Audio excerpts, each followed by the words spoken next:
Malaikat mah tara pamit, maot teh teu ningali sareat, gering jeung sehat, beunghar jeung pangkat. Niatna rek taun baruan, caritana ade kadulur jeung babaturan. Niat teh geus pede rek jalan-jalan, teu nyaho umur mami heulaan.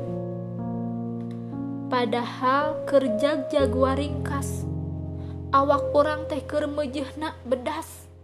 Henteu gering, henteu tariris, tapi isukna beja mata kreuwas. Padahal kamari mah da teu kunanaon, malahan ngobrol bari seuseurian. Teu nyangka eta teh geuning rek pipisahan. Tuh pan maot mah teu ngabejaan. Nu teu boga nu ngagali, nu beunghar milu ningali. Ustad jeung kiai ngadoakeun bari ngaji.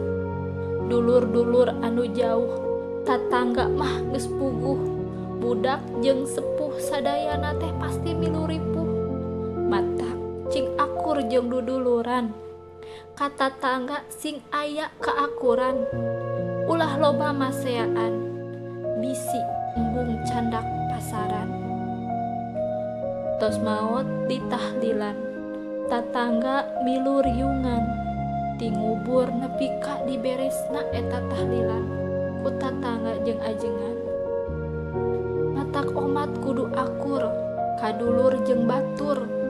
Lain kunanaon bisi pondok umur, dulur jeung tatangga engke teh embung ngubur. Kade nitip moal aya cucuk munding anu gede, nu matak nyelap kana tikoro. Tapi nu aya mah cucuk leutik nu bakal nyerina kana tikoro. Sing inget kanu leutik, cing inget kana balik, cing akur jeung baraya meh maot teh teu loba dosa.